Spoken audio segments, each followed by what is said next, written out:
During my school days, I had been intimately associated with a lad named Percy Phelps, who was of much the same age as myself, though he was 2 classes ahead of me.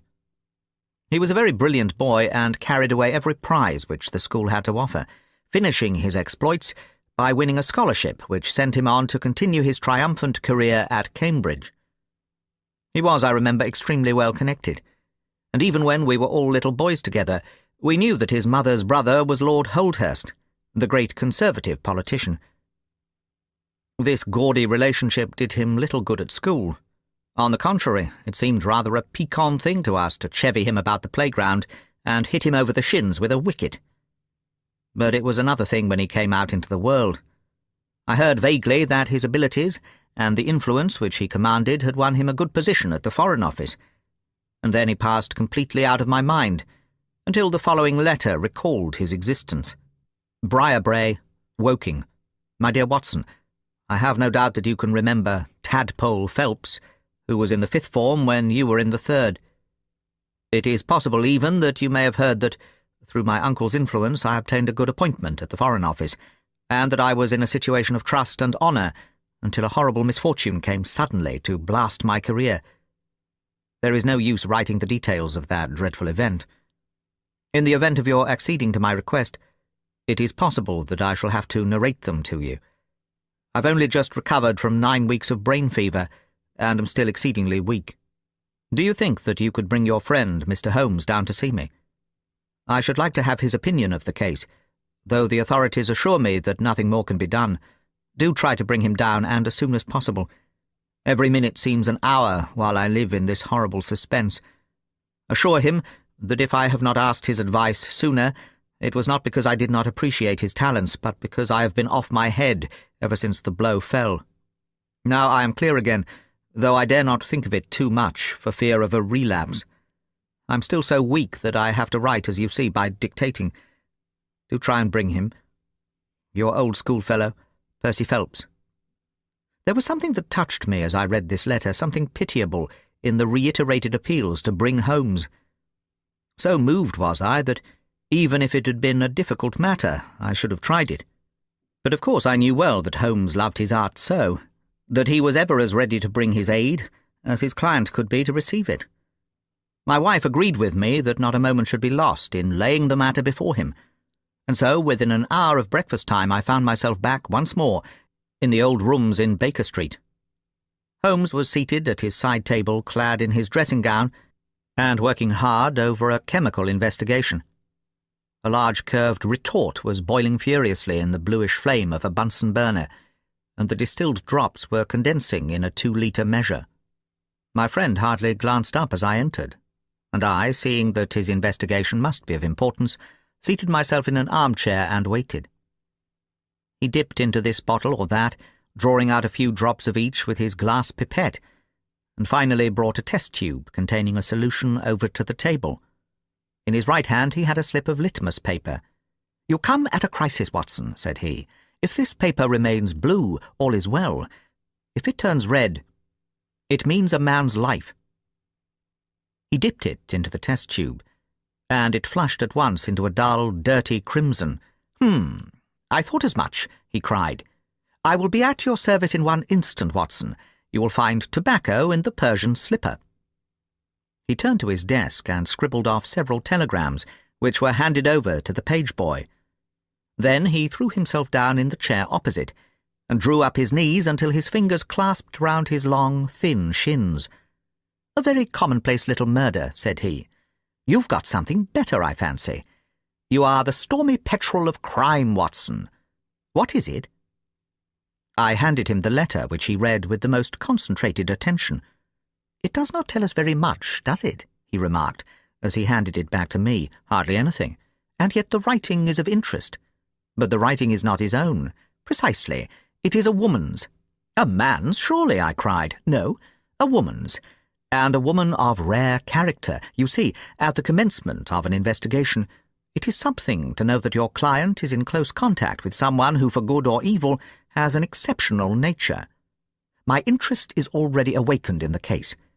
If you are ready, we will start at once for Woking, and see this diplomatist, who is in such evil case, and the lady to whom he dictates his letters.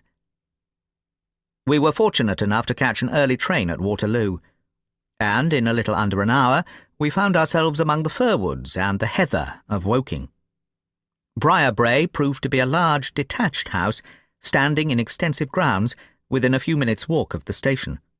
On sending in our cards, we were shown into an elegantly appointed drawing-room, where we were joined in a few minutes by a rather stout man, who received us with much hospitality. His age may have been nearer 40 than 30, but his cheeks were so ruddy and his eyes so merry that he conveyed the impression of a plump and mischievous boy. "I am so glad that you have come," said he, shaking our hands with effusion. "Percy has been inquiring for you all the morning. Our poor old chap, he clings to any straw. His father and mother asked me to see you, for the mere mention of the subject is very painful to them." "We have had no details yet," observed Holmes.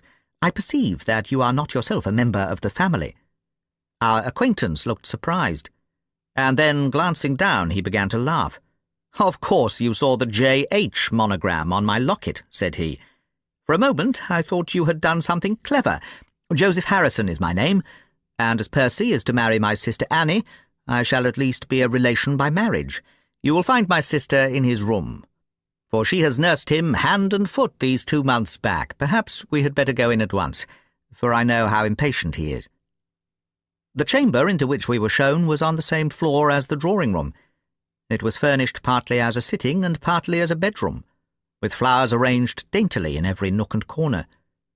A young man, very pale and worn, was lying upon a sofa near the open window, through which came the rich scent of the garden and the balmy summer air. A woman was sitting beside him and rose as we entered. "Shall I leave, Percy?" she asked. He clutched her hand to detain her. "How are you, Watson?" said he cordially. "I should never have known you under that moustache, and I dare say you would not be prepared to swear to me. This, I presume, is your celebrated friend, Mr. Sherlock Holmes." I introduced him in a few words, and we both sat down. The stout young man had left us, but his sister still remained, with her hand in that of the invalid. She was a striking-looking woman, a little short and thick for symmetry, but with a beautiful olive complexion, large, dark Italian eyes, and a wealth of deep black hair. Her rich tints made the white face of her companion the more worn and haggard by the contrast. "I won't waste your time," said he, raising himself upon the sofa. "I'll plunge into the matter without further preamble. I was a happy and successful man, Mr. Holmes, and on the eve of being married when a sudden and dreadful misfortune wrecked all my prospects in life. I was, as Watson may have told you, in the Foreign Office, and through the influence of my uncle, Lord Holdhurst, I rose rapidly to a responsible position. When my uncle became Foreign Minister in this administration, he gave me several missions of trust, and as I always brought them to a successful conclusion, he came at last to have the utmost confidence in my ability and tact. Nearly 10 weeks ago, to be more accurate, on the 23rd of May, he called me into his private room and, after complimenting me upon the good work which I had done, informed me that he had a new commission of trust for me to execute. "This," said he, taking a grey roll of paper from his bureau, "is the original of that secret treaty between England and Italy, of which, I regret to say, some rumours have already got into the public press. It is of enormous importance that nothing further should leak out. The French or Russian embassies would pay an immense sum to learn the contents of these papers. They should not leave my bureau, were it not that it is absolutely necessary to have them copied. You have a desk in your office?" "Yes, sir." "Then take the treaty and lock it up there. I shall give directions that you may remain behind when the others go, so that you may copy it at your leisure without fear of being overlooked. When you have finished, relock both the original and the draft in the desk, and hand them over to me personally tomorrow morning." I took the papers and— "Excuse me an instant," said Holmes. "Were you alone during this conversation?" "Absolutely." "In a large room?" 30 feet each way." "In the centre?" "Yes, about it." "And speaking low?" "My uncle's voice is always remarkably low. I hardly spoke at all." "Thank you," said Holmes, shutting his eyes. "Pray go on." I did exactly what he had indicated, and waited until the other clerks had departed. One of them in my room, Charles Gorrow, had some arrears of work to make up, so I left him there and went out to dine. When I returned, he was gone. I was anxious to hurry my work, for I knew that Joseph, the Mr. Harrison whom you saw just now, was in town, and that he would travel down to Woking by the 11 o'clock train, and I wanted, if possible, to catch it. When I came to examine the treaty, I saw at once that it was of such importance that my uncle had been guilty of no exaggeration in what he had said. Without going into details, I may say that it defined the position of Great Britain towards the Triple Alliance, and foreshadowed the policy which this country would pursue in the event of the French fleet gaining a complete ascendancy over that of Italy in the Mediterranean. The questions treated in it were purely naval. At the end were the signatures of the high dignitaries who had signed it. I glanced my eyes over it, and then settled down to my task of copying. It was a long document, written in the French language, and containing nearly 26 separate articles. I copied as quickly as I could, but at 9 o'clock I had only done 9 articles, and it seemed hopeless for me to attempt to catch my train. I was feeling drowsy and stupid, partly from my dinner and also from the effects of a long day's work. A cup of coffee would clear my brain. A commissionaire remains all night in a little lodge at the foot of the stairs, and is in the habit of making coffee at his spirit lamp for any of the officials who may be working overtime. I rang the bell, therefore, to summon him.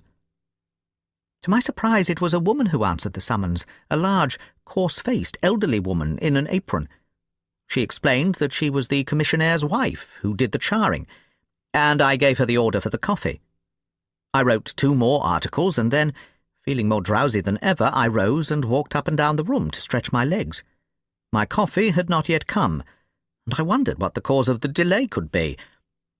Opening the door, I started down the corridor to find out. There was a straight passage, dimly lit, which led from the room in which I had been working, and was the only exit from it. It ended in a curving staircase, with the commissionnaire's lodge in the passage at the bottom.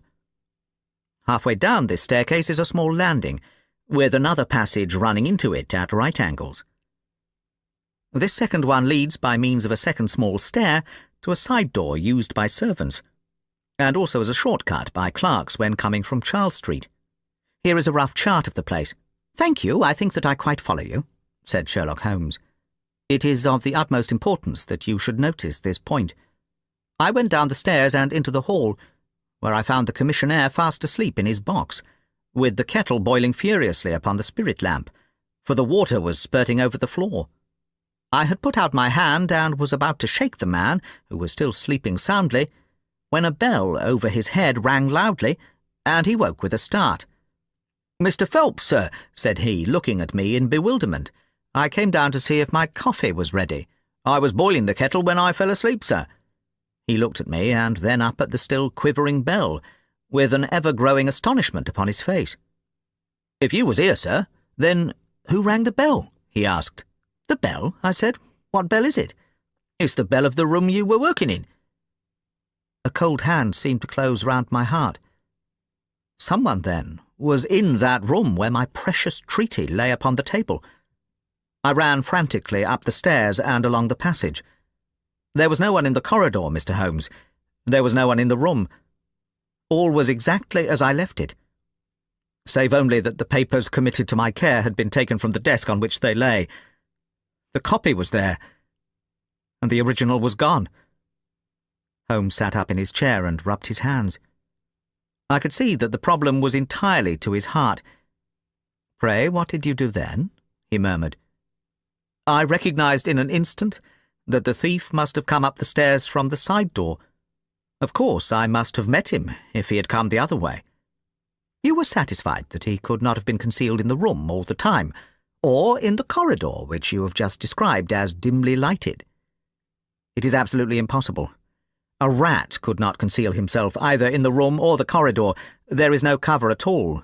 "Thank you. Pray proceed." The commissionaire, seeing by my pale face that something was to be feared, had followed me upstairs. Now we both rushed along the corridor and down the steep steps which led to Charles Street. The door at the bottom was closed, but unlocked. We flung it open and rushed out. I can distinctly remember that as we did so, there came 3 chimes from a neighbouring church. It was 10:15. "That is of enormous importance," said Holmes, making a note upon his shirt cuff. The night was very dark, and a thin, warm rain was falling. There was no one in Charles Street, but a great traffic was going on, as usual, in Whitehall at the extremity. We rushed along the pavement, bareheaded as we were, and at the far corner we found a policeman standing. "A robbery has been committed," I gasped. "A document of immense value has been stolen from the Foreign Office. Has anyone passed this way?" "I've been standing here for a quarter of an hour, sir," said he. "Only one person has passed during that time, a woman, tall and elderly, with a Paisley shawl." "Ah, that is only my wife," cried the commissionaire. "Has no one else passed?" "No one." "Then it must be the other way that the thief took," cried the fellow, tugging at my sleeve. But I was not satisfied, and the attempts which he made to draw me away increased my suspicions. "Which way did the woman go?" I cried. "I don't know, sir. I noticed her pass, but I had no special reason for watching her. She seemed to be in a hurry." "How long ago was it?" "Oh, not very many minutes." "Within the last 5? "Well, it could not be more than 5. "You're only wasting your time, sir, and every minute now is of importance," cried the commissionaire. "Take my word for it that my old woman has nothing to do with it, and come down to the other end of the street." "Well, if you won't, I will." And with that he rushed off in the other direction. But I was after him in an instant and caught him by the sleeve. "Where do you live?" said I. "Number 16, Ivy Lane, Brixton," he answered. "But don't let yourself be drawn away upon a false scent, Mr. Phelps. Come to the other end of the street, and let us see if we can hear of anything." Nothing was to be lost by following his advice. With the policeman we both hurried down, but only to find the street full of traffic, many people coming and going, but all only too eager to get to a place of safety upon so wet a night. There was no lounger who could tell us who had passed. Then we returned to the office and searched the stairs and the passage without result. The corridor which led to the room was laid down with a kind of creamy linoleum which shows an impression very easily. We examined it very carefully, but found no outline of any footmark. Had it been raining all the evening? Since about 7? How is it, then, that the woman who came into the room about 9 left no traces with her muddy boots? I'm glad you raised the point. It occurred to me at the time. The charwomen are in the habit of taking off their boots at the commissionnaire's office and putting on list slippers. That is very clear. There were no marks then, though the night was a wet one. The chain of events is certainly one of extraordinary interest. What did you do next? We examined the room also. There was no possibility of a secret door, and the windows are quite 30 feet from the ground. Both of them were fastened on the inside.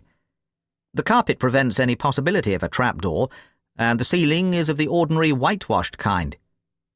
I will pledge my life that whoever stole my papers could only have come through the door. How about the fireplace? They use none. There is a stove. The bell rope hangs from the wire just to the right of my desk. Whoever rang it must have come right up to the desk to do it. But why should any criminal wish to ring the bell? It is a most insoluble mystery. Certainly the incident was unusual. What were your next steps? You examined the room, I presume, to see if the intruder had left any traces, any cigar end or dropped glove or hairpin or other trifle. There was nothing of the sort. No smell? Well, we never thought of that. A scent of tobacco would have been worth a great deal to us in such an investigation. I never smoked myself, so I think I should have observed it if there had been any smell of tobacco. There was absolutely no clue of any kind. The only tangible fact was that the commissionnaire's wife, Mrs. Tangy was the name, had hurried out of the place.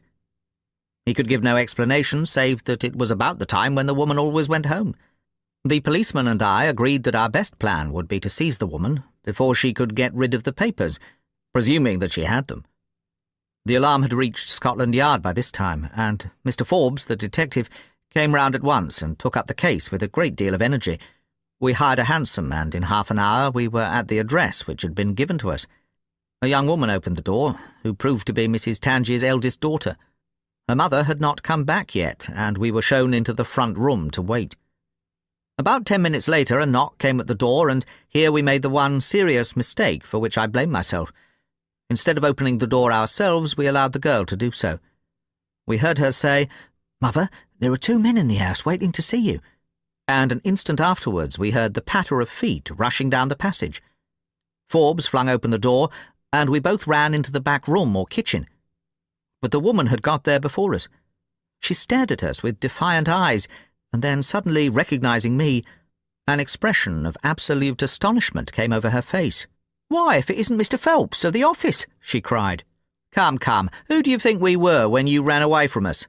asked my companion. "I thought you were the brokers," said she. "We've had some trouble with a tradesman." "That's not quite good enough," answered Forbes. "We have reason to believe that you have taken a paper of importance from the Foreign Office, and that you ran in here to dispose of it. You must come back with us to Scotland Yard to be searched." It was in vain that she protested and resisted. A four-wheeler was brought, and we all three drove back in it. We had first made an examination of the kitchen, and especially of the kitchen fire, to see whether she might have made away with the papers during the instant that she was alone. There were no signs, however, of any ashes or scraps. When we reached Scotland Yard, she was handed over at once to the female searcher. I waited in an agony of suspense until she came back with her report. There were no signs of the papers.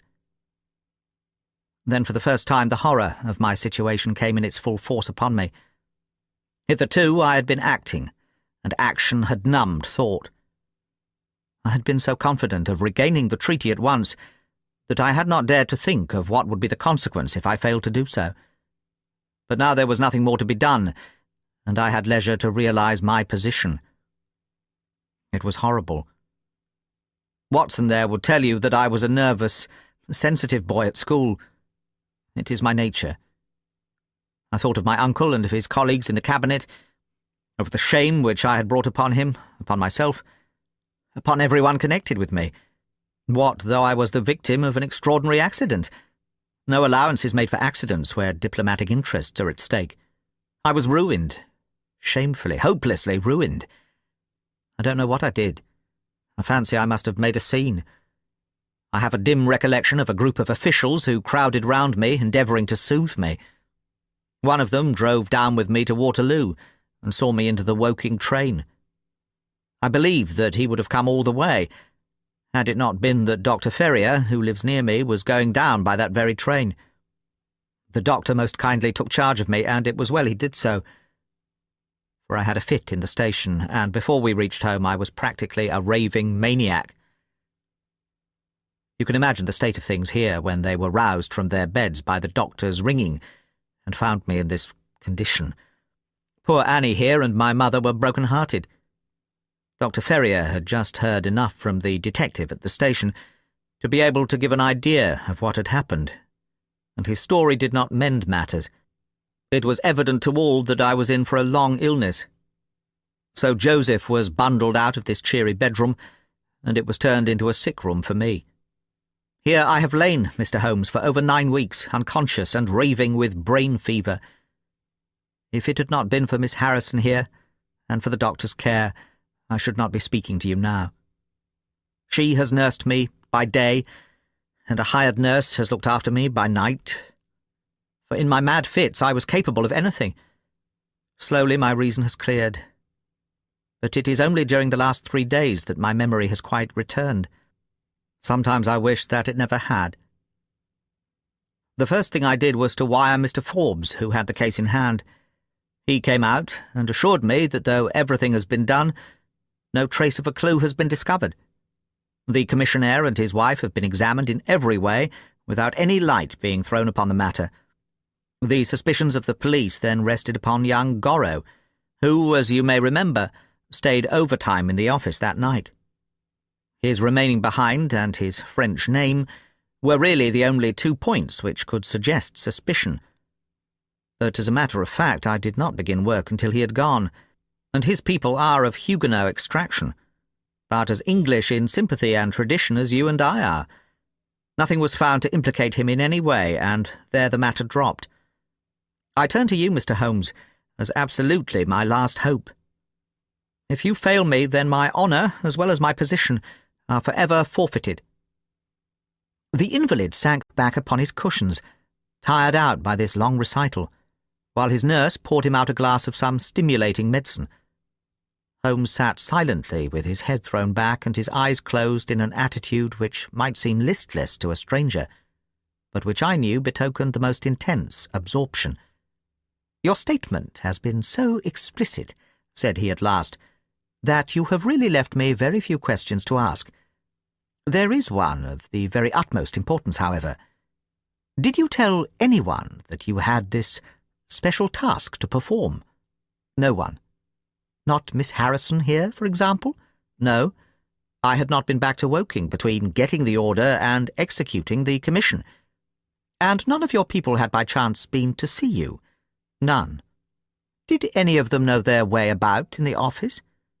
"Oh, yes. All of them had been shown over it. Still, of course, if you said nothing to anyone about the treaty, these inquiries are irrelevant." "I said nothing." "Do you know anything of the commissionaire?" "Nothing, except that he is an old soldier." "What regiment?" "Oh, I have heard— Coldstream Guards." "Thank you.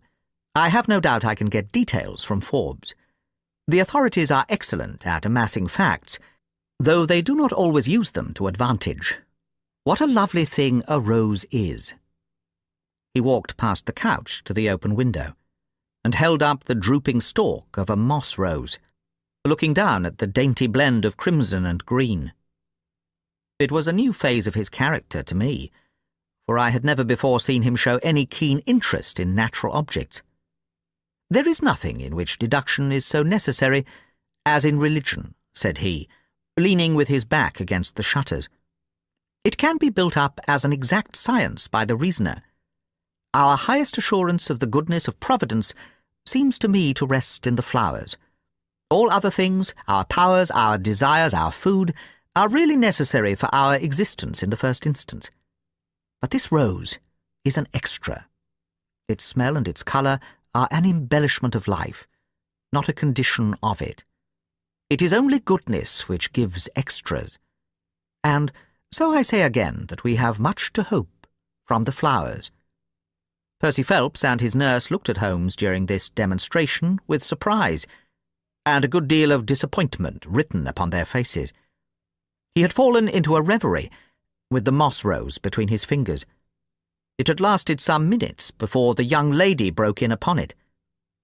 "Do you see any prospect of solving this mystery, Mr. Holmes?" she asked, with a touch of asperity in her voice.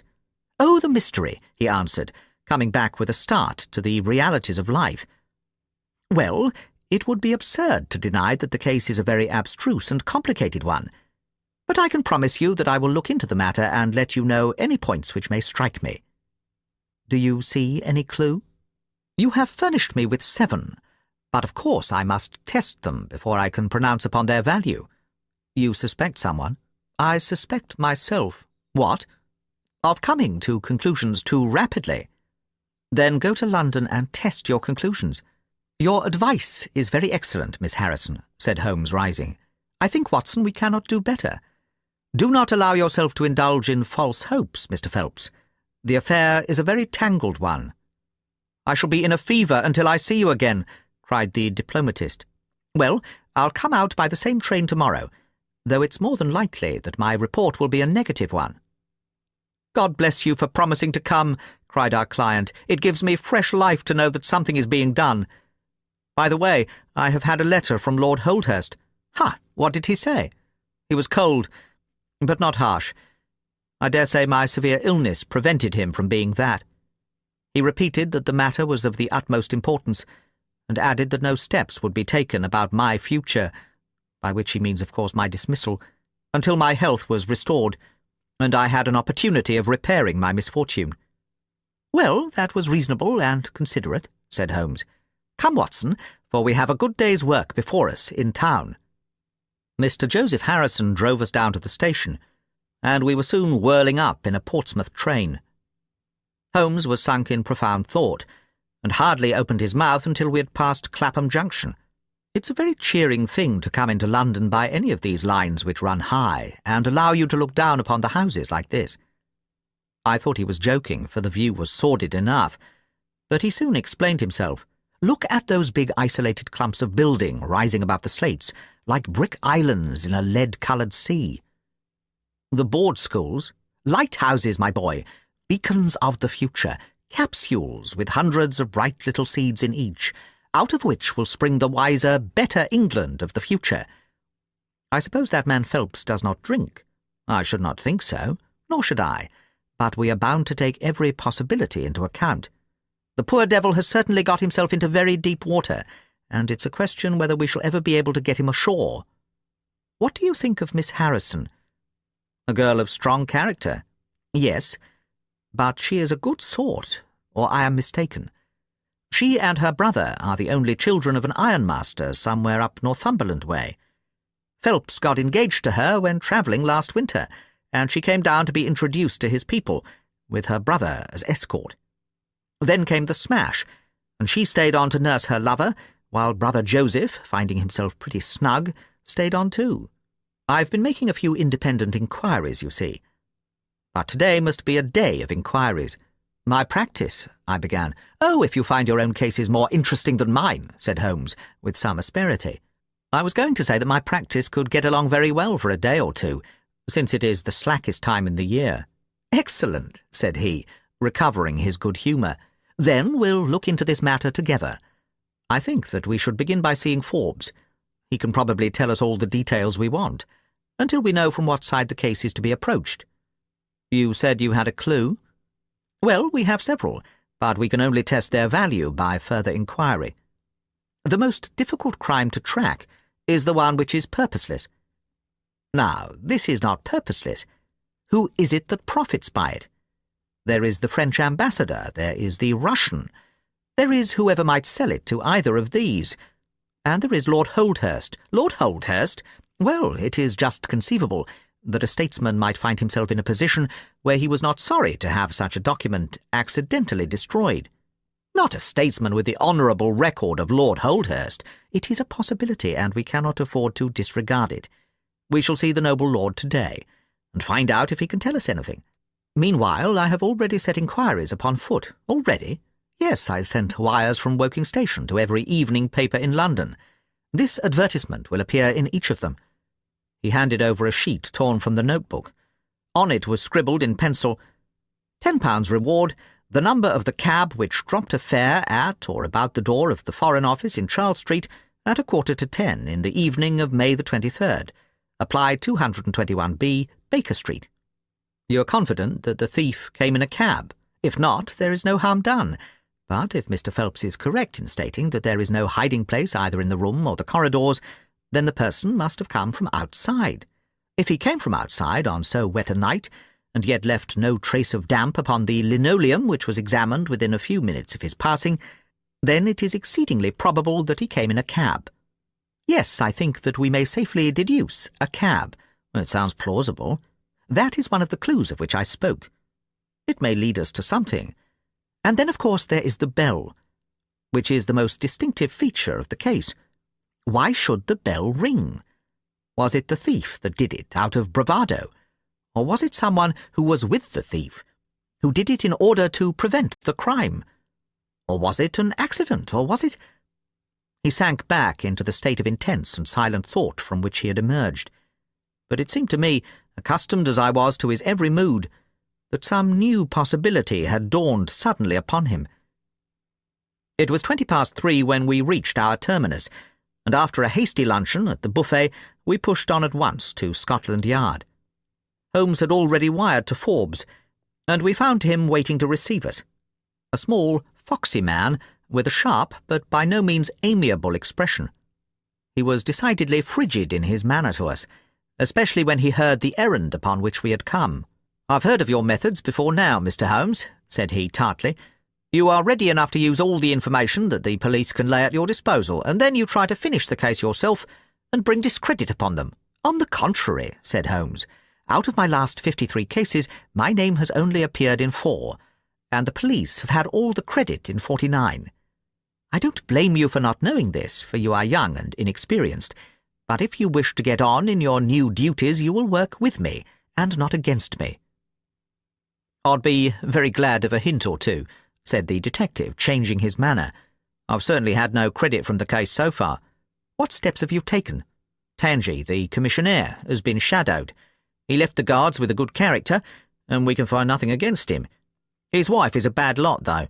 I fancy she knows more about this than appears." "Have you shadowed her?" "We have set one of our women onto her, Mrs. Tangi drinks, and our woman has been with her twice when she was well on, but she could get nothing out of her. I understand that they have had brokers in the house. Yes, but they were paid off. Where did the money come from? Oh, that was all right. His pension was due. They have not shown any sign of being in funds. What explanation did she give of having answered the bell when Mr. Phelps rang for the coffee? She said that her husband was very tired and she wished to relieve him. Well, certainly that would agree with his being found a little later asleep in his chair. There is nothing against them, then, but the woman's character. Did you ask her why she hurried away that night? Her haste attracted the attention of the police constable. She was later than usual and wanted to get home. Did you point out to her that you and Mr. Phelps, who started at least 20 minutes after her, got home before her? She explains that by the difference between a bus and a hansom. Did she make it clear why, on reaching her house, she ran into the back kitchen? Because she had the money there with which to pay off the brokers.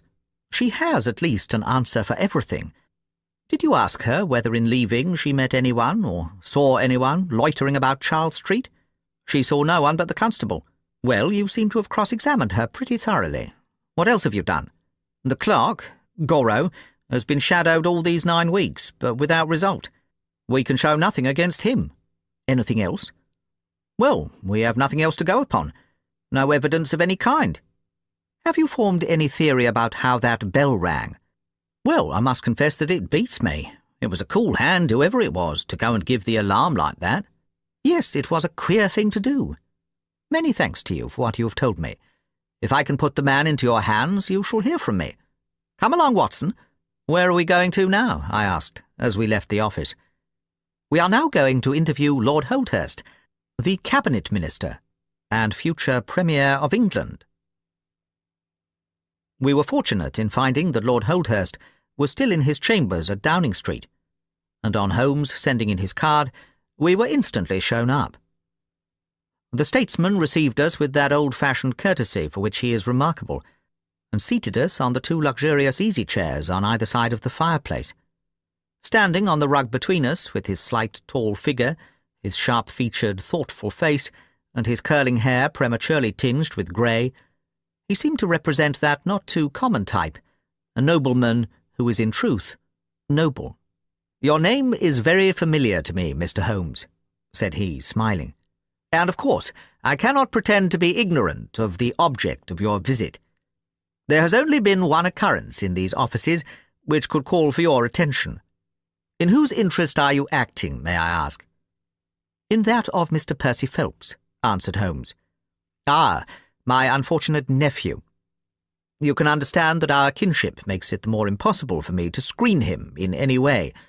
I fear that the incident must have a very prejudicial effect upon his career.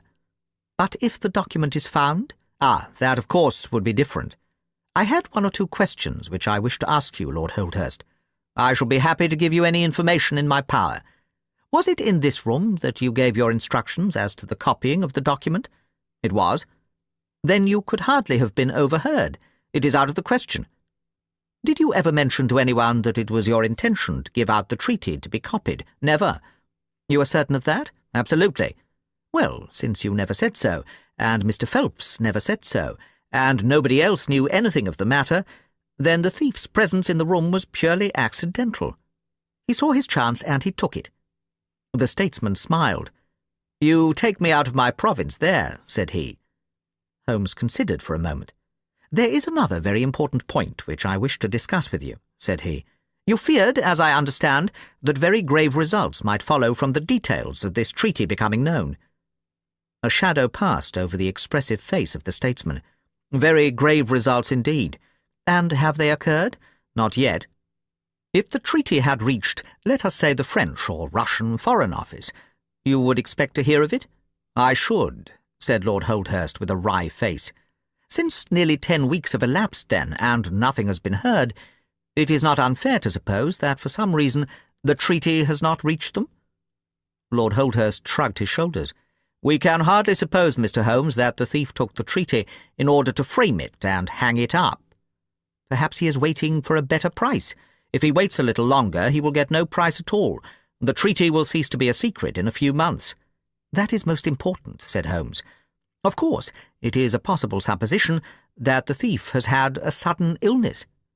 An attack of brain fever, for example?" asked the statesman, flashing a swift glance at him. "I did not say so," said Holmes imperturbably. "And now, Lord Holdhurst, we have already taken up too much of your valuable time, and we shall wish you good day." "Every success to your investigation, be the criminal who it may," answered the nobleman, as he bowed us out at the door. "He's a fine fellow," said Holmes, as we came out into Whitehall, "but he has a struggle to keep up his position.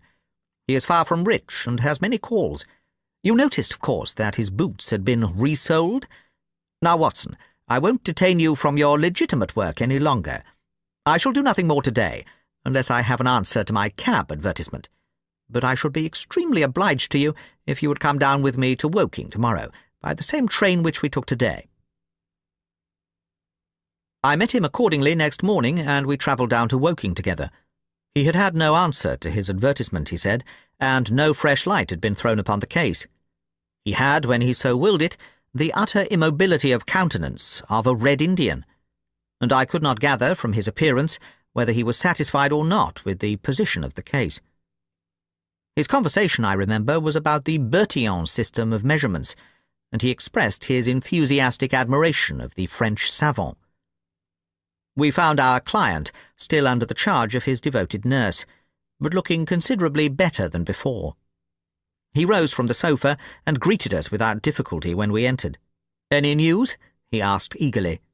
"My report, as I expected, is a negative one," said Holmes. "I have seen Forbes, and I have seen your uncle, and I have set one or two trains of inquiry upon foot which may lead to something." "You have not lost heart, then?" "By no means." "God bless you for saying that," cried Miss Harrison. "If we keep our courage and our patience, the truth must come out." "We have more to tell you than you have for us," said Phelps, reseating himself upon the couch. "I hoped you might have something." "Yes, we have had an adventure during the night, and one which might have proved to be a serious one." His expression grew very grave as he spoke, and a look of something akin to fear sprang up in his eyes. "Do you know," said he, "that I begin to believe that I am the unconscious centre of some monstrous conspiracy, and that my life is aimed at, as well as my honour." "Ah," cried Holmes, "it sounds incredible, for I have not, as far as I know, an enemy in the world. Yet from last night's experience I can come to no other conclusion. Pray, let me hear it." "You must know that last night was the very first night that I have ever slept without a nurse in the room. I was so much better that I thought I could dispense with one. I had a night light burning, however. Well, about 2 in the morning I had sunk into a light sleep, when I was suddenly aroused by a slight noise. It was like the sound which a mouse makes when it is gnawing a plank, and I lay listening to it for some time, under the impression that it must come from that cause. Then it grew louder, and suddenly there came from the window a sharp metallic snick. I sat up in amazement. There could be no doubt what the sounds were now. The faint ones had been caused by someone forcing an instrument through the slit between the sashes, and the second by the catch being pressed back. There was a pause then for about 10 minutes, as if the person were waiting to see whether the noise had awoken me. Then I heard a gentle creaking as the window was very slowly opened. I could stand it no longer, for my nerves are not what they used to be. I sprang out of bed and flung open the shutters. A man was crouching at the window. I could see little of him, for he was gone like a flash. He was wrapped in some sort of cloak, which came across the lower part of his face. One thing only I am sure of, and that is that he had some weapon in his hand. It looked to me like a long knife. I distinctly saw the gleam of it as he turned to run. "This is most interesting," said Holmes. "Pray, what did you do then?" "I should have followed him through the open window, if I had been stronger. As it was, I rang the bell and roused the house. It took me some little time, for the bell rings in the kitchen, and the servants all sleep upstairs. I shouted, however, and that brought Joseph down, and he roused the others. Joseph and the groom found marks on the flower bed outside the window. But the weather has been so dry lately that they found it hopeless to follow the trail across the grass. There's a place, however, on the wooden fence which skirts the road which shows signs, they tell me, as if someone had got over and had snapped the top of the rail in doing so. I have said nothing to the local police yet, for I thought I had best have your opinion first. This tale of our client's appeared to have an extraordinary effect upon Sherlock Holmes. He rose from his chair and paced about the room in incontrollable excitement. "Misfortunes never come singly," said Phelps, smiling, though it was evident that his adventure had somewhat shaken him. "You have certainly had your share," said Holmes. "Do you think you could walk round the house with me?" "Oh, yes, I should like a little sunshine. Joseph will come too." "And I also," said Miss Harrison. "I am afraid not," said Holmes, shaking his head. "I think I must ask you to remain sitting exactly where you are." The young lady resumed her seat with an air of displeasure. Her brother, however, had joined us, and we set off all four together. We passed round the lawn to the outside of the young diplomatist's window. There were, as he had said, marks upon the flower bed, but they were hopelessly blurred and vague. Holmes stood over them for an instant and then rose, shrugging his shoulders. "I don't think anyone could make much of this," said he. "Let us go round the house and see why this particular room was chosen by the burglar. I should have thought those larger windows of the drawing-room and dining-room would have had more attractions for him." "They are more visible from the road," suggested Mr. Joseph Harrison. "Ah, yes, of course. There is a door here which he might have attempted. What is it for?" "It is the side entrance for tradespeople. Of course, it is locked at night." "Have you ever had an alarm like this before?" "Never," said our client. "Do you keep plate in the house or anything to attract burglars?" "Nothing of value." Holmes strode round the house with his hands in his pockets, and a negligent air which was unusual with him. "By the way," said he to Joseph Harrison, "you found some place, I understand, where the fellow scaled the fence. Let us have a look at that." The plump young man led us to a spot where the top of one of the wooden rails had been cracked. A small fragment of the wood was hanging down. Holmes pulled it off and examined it critically. "Do you think that was done last night? It looks rather old, does it not?" "Well, possibly so." "There are no marks of anyone jumping down upon the other side." "No, I fancy we shall get no help here. Let us go back to the bedroom and talk the matter over." Percy Phelps was walking very slowly, leaning upon the arm of his future brother-in-law. Holmes walked swiftly across the lawn, and we were at the open window of the bedroom long before the others came up. "Miss Harrison," said Holmes, speaking with the utmost intensity of manner, "you must stay where you are all day. Let nothing prevent you from staying where you are all day. It is of most vital importance." "Certainly, if you wish it, Mr. Holmes," said the girl in astonishment. "When you go to bed, lock the door of this room on the outside and keep the key. Promise to do this." "But Percy, he will come to London with us." "And I am to remain here?" "It is for his sake. You can serve him. Quick, promise." She gave a nod of assent just as the other two came up. "Why do you sit moping there, Annie?" cried her brother. "Come out into the sunshine." "No, thank you, Joseph. I have a slight headache, and this room is deliciously cool and soothing." "What do you propose now, Mr. Holmes?" asked our client. "Well, in investigating this minor affair, we must not lose sight of our main inquiry. It would be a very great help to me if you would come to London with us." "At once?" "Well, as soon as you conveniently can, say in an hour." "I feel quite strong enough, if I can really be of any help." "The greatest possible." "Perhaps you would like me to stay there tonight?" "I was just going to propose it." "Then if my friend of the night comes to revisit me, he will find the bird flown. We are all in your hands, Mr. Holmes, and you must tell us exactly what you would like done. Perhaps you would prefer that Joseph came with us, so as to look after me." "Oh, no, my friend Watson is a medical man, you know, and he'll look after you. We'll have our lunch here, if you'll permit us, and then we shall all three set off for town together." It was arranged as he suggested, though Miss Harrison excused herself from leaving the bedroom in accordance with Holmes' suggestion. What the object of my friend's manoeuvres was, I could not conceive, unless it were to keep the lady away from Phelps, who, rejoiced by his returning health and by the prospect of action, lunched with us in the dining-room. Holmes had a still more startling surprise for us, however, for after accompanying us down to the station and seeing us into our carriage, he calmly announced that he had no intention of leaving Woking. "There are one or two small points which I should desire to clear up before I go," said he. "Your absence, Mr. Phelps, will in some ways rather assist me."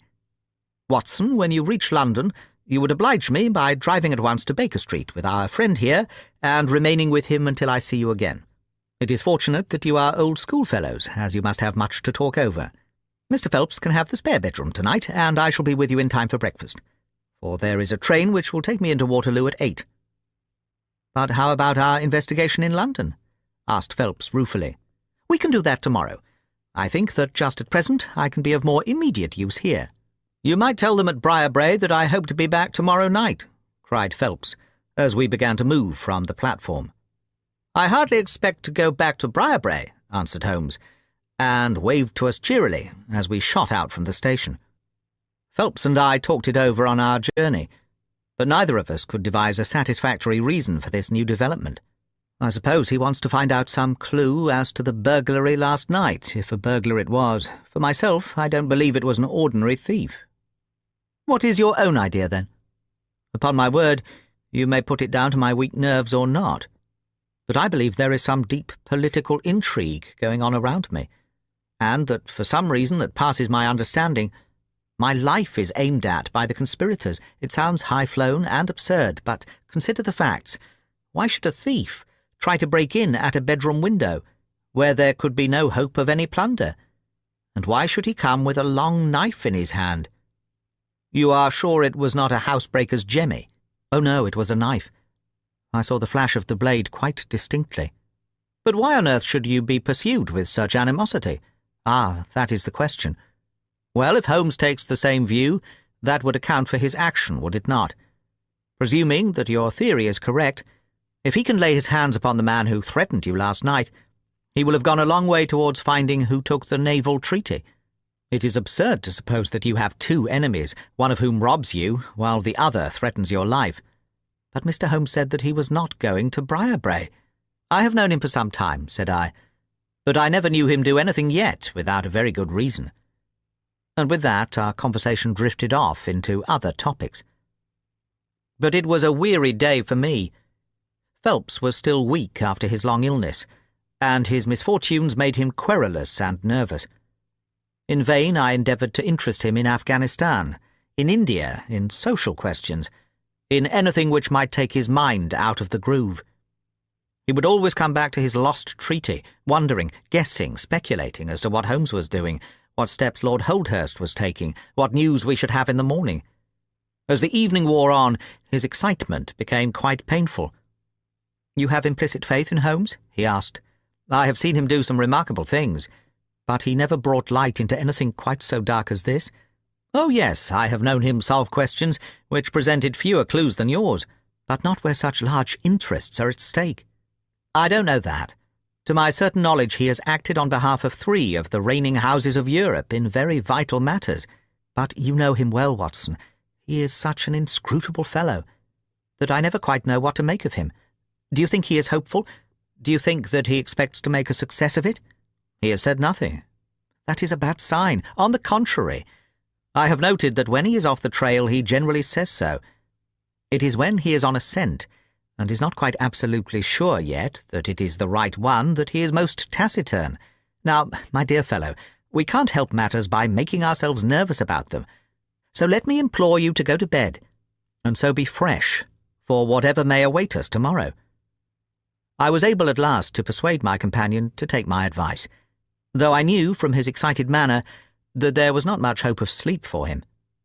Indeed, his mood was infectious, for I lay tossing half the night myself, brooding over this strange problem, and inventing 100 theories, each of which was more impossible than the last. Why had Holmes remained at Woking? Why had he asked Miss Harrison to stay in the sick room all day? Why had he been so careful not to inform the people at Briarbrae that he intended to remain near them? I cudgelled my brains until I fell asleep, in the endeavour to find some explanation which could cover all these facts. It was 7 o'clock when I awoke, and I set off at once for Phelps's room, to find him haggard and spent after a sleepless night. His first question was whether Holmes had arrived yet. "He'll be here when he promised," said I, "and not an instant sooner or later." And my words were true, for shortly after 8 a hansom dashed up to the door, and our friend got out of it. Standing in the window, we saw that his left hand was swathed in a bandage, and that his face was very grim and pale. He entered the house, but it was some little time before he came upstairs. "He looks like a beaten man," cried Phelps. I was forced to confess that he was right. "After all," said I, "the clue of the matter lies probably here in town." Phelps gave a groan. "I don't know how it is," said he, "but I had hoped for so much from his return. But surely his hand was not tied up like that yesterday. What can be the matter?" "You are not wounded, Holmes?" I asked, as my friend entered the room.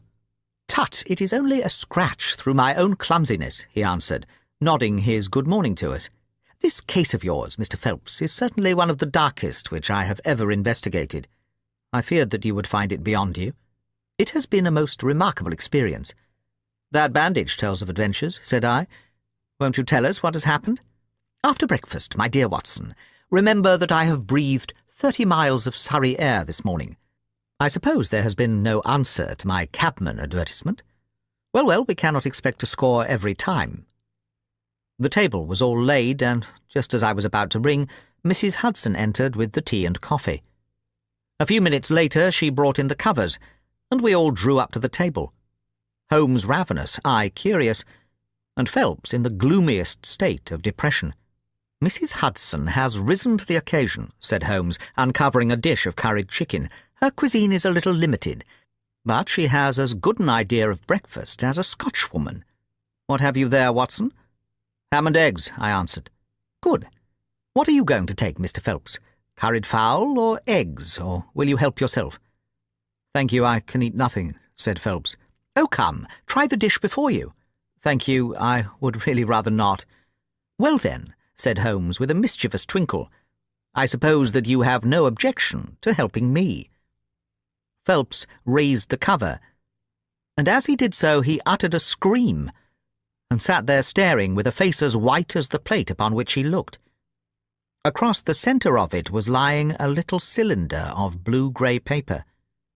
He caught it up, devoured it with his eyes, and then danced madly about the room, pressing it to his bosom, and shrieking out in his delight. Then he fell back into an armchair, so limp and exhausted with his own emotions that we had to pour brandy down his throat to keep him from fainting. There," said Holmes soothingly, patting him upon the shoulder. "It was too bad to spring it on you like this, but Watson here will tell you that I never can resist a touch of the dramatic." Phelps seized his hand and kissed it. "God bless you," he cried. "You have saved my honour." "Well, my own was at stake, you know," said Holmes. "I assure you it is just as hateful to me to fail in a case as it can be to you to blunder over a commission." Phelps thrust away the precious document into the innermost pocket of his coat. "I have not the heart to interrupt your breakfast any further, and yet I am dying to know how you got it, and where it was." Sherlock Holmes swallowed a cup of coffee and turned his attention to the ham and eggs. Then he rose, lit his pipe, and settled himself down into his chair. "I'll tell you what I did first, and how I came to do it afterwards," said he. "After leaving you at the station, I went for a charming walk through some admirable Surrey scenery to a pretty little village called Ripley, where I had my tea at an inn, and took the precaution of filling my flask and putting a paper of sandwiches in my pocket. There I remained until evening, when I set off for Woking again, and found myself in the high road outside Briarbrae just after sunset. Well, I waited until the road was clear. It is never a very frequented one at any time, I fancy, and then I clambered over the fence into the grounds." "Surely the gate was open?" ejaculated Phelps. "Yes, but I have a peculiar taste in these matters. I chose the place where the 3 fir trees stand, and behind their screen I got over without the least chance of anyone in the house being able to see me. I crouched down among the bushes on the other side, and crawled from one to the other, witness the disreputable state of my trouser knees, until I had reached the clump of rhododendrons just opposite to your bedroom window. There I squatted down and awaited developments. The blind was not down in your room, and I could see Miss Harrison sitting there reading by the table. It was 10:15 when she closed her book, fastened the shutters, and retired. I heard her shut the door, and felt quite sure that she had turned the key in the lock." "The key?" ejaculated Phillips. Yes, I had given Miss Harrison instructions to lock the door on the outside and take the key with her when she went to bed. She carried out every one of my injunctions to the letter, and certainly without her cooperation you would not have that paper in your coat pocket. She departed then, the lights went out, and I was left squatting in the rhododendron bush. The night was fine, but still it was a very weary vigil. Of course, it has the sort of excitement about it that the sportsman feels when he lies beside the watercourse and waits for the big game. It was very long, though, almost as long, Watson, as when you and I waited in that deadly room when we looked into the little problem of the speckled band. There was a church clock down at Woking which struck the quarters, and I thought more than once that it had stopped. At last, however, about 2 in the morning, I suddenly heard the gentle sound of a bolt being pushed back, and the creaking of a key. A moment later, the servants' door was opened, and Mr. Joseph Harrison stepped out into the moonlight. "Joseph!" ejaculated Phelps. He was bareheaded, but he had a black cloak thrown over his shoulder so that he could conceal his face in an instant if there were any alarm. He walked on tiptoe under the shadow of the wall, and when he reached the window he worked a long-bladed knife through the sash and pushed back the catch. Then he flung open the window and, putting his knife through the crack in the shutters, he thrust the bar up and swung them open. From where I lay I had a perfect view of the inside of the room and of every one of his movements. He lit the 2 candles which stand upon the mantelpiece, and then he proceeded to turn back the corner of the carpet in the neighbourhood of the door.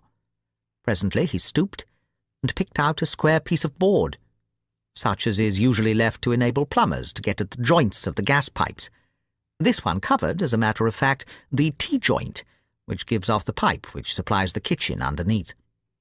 Out of this hiding-place he drew that little cylinder of paper, pushed down the board, rearranged the carpet, blew out the candles, and walked straight into my arms as I stood waiting for him outside the window. Well, he has rather more viciousness than I gave him credit for, has Master Joseph. He flew at me with his knife, and I had to grasp him twice and got a cut over the knuckles before I had the upper hand of him. He looked murder out of the only eye he could see with when we had finished, but he listened to reason and gave up the papers. Having got them, I let my man go, but I wired full particulars to Forbes this morning. If he is quick enough to catch his bird, well and good. But if, as I shrewdly suspect, he finds the nest empty before he gets there, why, all the better for the government. I fancy that Lord Holdhurst, for one, and Mr. Percy Phelps, for another, would very much rather that the affair never got so far as a police court. "My God!" gasped our client. "Do you tell me that during these long 10 weeks of agony the stolen papers were within the very room with me all the time?" "So it was." "And Joseph? Joseph a villain and a thief?" I'm afraid Joseph's character is a rather deeper and more dangerous one than one might judge from his appearance. From what I have heard from him this morning, I gather that he has lost heavily in dabbling with stocks, and that he is ready to do anything on earth to better his fortunes. Being an absolutely selfish man, when a chance presented itself, he did not allow either his sister's happiness or your reputation to hold his hand. Percy Phelps sank back in his chair. "My head whirls," said he. "Your words have dazed me." "The principal difficulty in your case," remarked Holmes, in his didactic fashion, "lay in the fact of there being too much evidence. What was vital was overlaid and hidden by what was irrelevant. Of all the facts which were presented to us, we had to pick just those which we deemed to be essential, and then piece them together in their order so as to reconstruct this very remarkable chain of events. I had already begun to suspect Joseph, from the fact that you had intended to travel home with him that night, and that therefore it was a likely enough thing that he should call for you, knowing the Foreign Office well, upon his way. When I heard that someone had been so anxious to get into the bedroom, in which no one but Joseph could have concealed anything, you told us in your narrative how you had turned Joseph out when you arrived with the doctor, my suspicions all changed to certainties, especially as the attempt was made on the first night upon which the nurse was absent, showing that the intruder was well acquainted with the ways of the house. How blind I have been! The facts of the case, as far as I have worked them out, are these. This Joseph Harrison entered the office through the Charles Street door. and knowing his way, he walked straight into your room the instant after you left it. Finding no one there, he promptly rang the bell, and at the instant that he did so, his eyes caught the paper upon the table. A glance showed him that chance had put in his way a state document of immense value, and in a flash he had thrust it into his pocket and was gone. A few minutes elapsed, as you remember, before the sleepy commissionaire drew your attention to the bell, and those were just enough to give the thief time to make his escape. He made his way to Woking by the first train, and, having examined his booty and assured himself that it really was of immense value, he concealed it in what he thought was a very safe place, with the intention of taking it out again in a day or two and carrying it to the French embassy, or wherever he thought that a long price was to be had. Then came your sudden return. He, without a moment's warning, was bundled out of his room, and from that time onwards there were always at least two of you there to prevent him from regaining his treasure. The situation to him must have been a maddening one, but at last he thought he saw his chance. He tried to steal in, but was baffled by your wakefulness. You may remember that you did not take your usual draught that night. I remember. I fancy that he had taken steps to make that draught efficacious, and that he quite relied upon your being unconscious. Of course, I understood that he would repeat the attempt whenever it could be done with safety. Your leaving the room gave him the chance he wanted. I kept Miss Harrison in it all day, so that he might not anticipate us. Then, having given him the idea that the coast was clear, I kept guard as I have described.